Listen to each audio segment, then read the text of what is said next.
Agora vamos falar sobre o tripanossoma.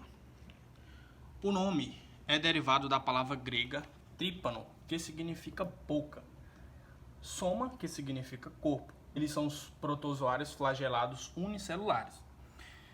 Um pouco sobre o contexto histórico. Em 1909, a doença de Chagas foi descoberta pelo sanitarista brasileiro Carlos Chagas, que, na ocasião, ele combatia a malária no interior de Minas Gerais. O vetor da doença é o protozoário Trypanosoma cruzi, batizado assim por Carlos Chagas para homenagear o cientista Oswaldo Cruz, que usa o barbeiro como hospedeiro. Esse nome, barbeiro, se deve ao costume do inseto de picar as pessoas na região do rosto. A doença de Chagas, ela não é transmitida ao ser humano diretamente pela picada do inseto. A transmissão, ela ocorre quando a pessoa coça o local da picada e as fezes eliminadas pelo barbeiro penetram pelo orifício que ali deixou. A transmissão pode também ocorrer por transfusão de sangue contaminado e de mãe para filho durante uma gravidez.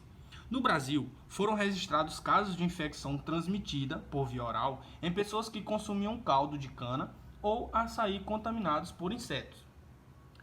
Ela precisa de mais de um hospedeiro para completar seu ciclo de vida, frequentemente transmitido por um vetor. Geralmente é encontrado no intestino, mas algum tempo depois ele pode ser encontrado na corrente sanguínea ou ainda no coração.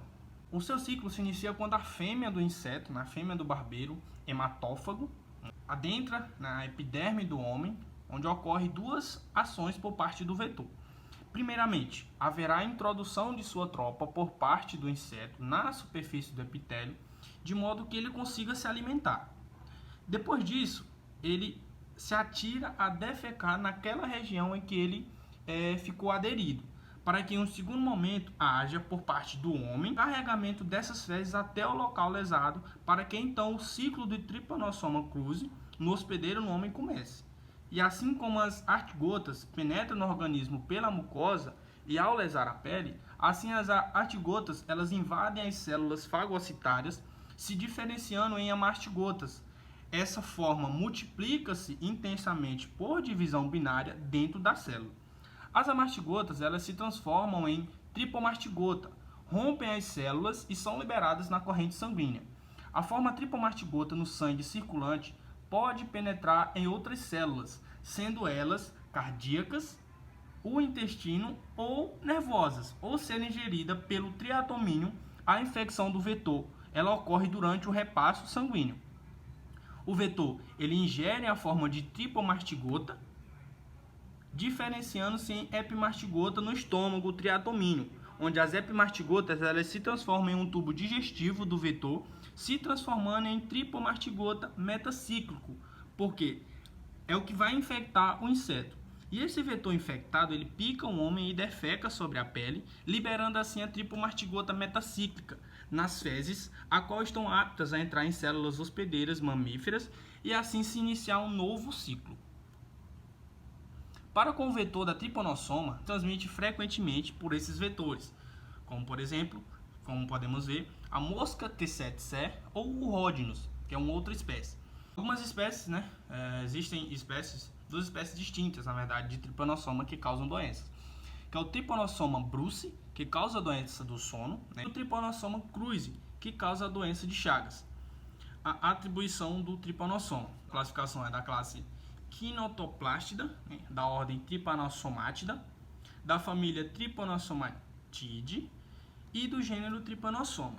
Existem dois tipos de trypanossomas: as salivarianas, que se desenvolvem principalmente no interior do intestino dos insetos e posteriormente se transferem para outros hospedeiros ou humanos, e ainda as estercoráceas, que causam infecções nos insetos, onde podemos dizer que esses insetos eles são parasitas. O seu tamanho ele pode variar aí de 14 a 36 micrômetros, bem pequeno. E aí podemos ver o Trypanosoma no sangue. Quanto à sua história, a sua espécie ela foi descoberta por um cientista, Valentin, em 1841. Mas estes eles são encontrados apenas em mamíferos, após 50, 80 anos depois. Onde após isso é que começam a surgir outros estudos mais sobre essas doenças. Quanto à distribuição geográfica, o Trypanosoma ele está dividido por todo o mundo, sendo encontrado principalmente em países africanos, como por exemplo Angola, República Democrática do Congo, a Uganda, Sudão e também a República da África Central. Vocês podem acompanhar a morfologia da tripanossoma, as fases de vida ou de desenvolvimento, e aí está o seu ciclo, onde a infecção de hospedeiro humano ocorre, né, quando a mosca, por exemplo, a mosca Tercetser, ela pica um humano e transmite de suas glândulas salivares o estágio metacíclico, que é o estágio infeccioso do tripanossoma. Esse estágio metacíclico rapidamente dá lugar a um estágio transmitido pelo sangue que se inicia uma série de divisões de fissão binária no local da inoculação. Esse processo leva à formação de um campo primário. Os tripanossomas eles entram na corrente sanguínea através dos vasos linfáticos e começam a se multiplicar. Eles também entram no sistema nervoso central a partir daí.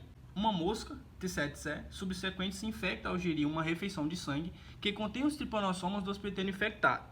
No intestino da mosca, os tripanossomas se transformam em tripomastigotas procíclicos que se dividem pelos próximos 10 dias. Os organismos, então, eles migram para as glândulas salivares e se transformam em epimastigotas, que posteriormente se transformam em tripanossomas metacíclicos, que podem infectar um novo hospedeiro. Quanto à patogênese do tripanossoma, ambas as espécies de tripanossomas eles causam doenças em mamíferos, especialmente nos humanos. O tripanossoma brucei causa uma doença que é chamada de doença do sono. Também é chamada de tripanossomíase africana, que é uma doença a qual ocorre o retardo mental. A manifestação clínica da tripanossomíase africana ela ocorre após alguns dias da infecção. Como resultado, um chanço ele se forma devido à proliferação no local da inoculação. Quanto à patogênese, o período de incubação ele pode ser de alguns dias ou até mesmo semanas. Em seguida, ele entra na corrente sanguínea e se multiplica por fissão binária, como eu expliquei um pouco mais sobre na questão do ciclo. Após algumas semanas, ele invade o sistema nervoso. O tempo ele pode variar de semanas a até mesmo anos, vai depender da espécie. E isso faz com que o paciente ele fique inconsciente durante o sono e, por fim, o retardo mental, eventualmente causando assim a própria morte.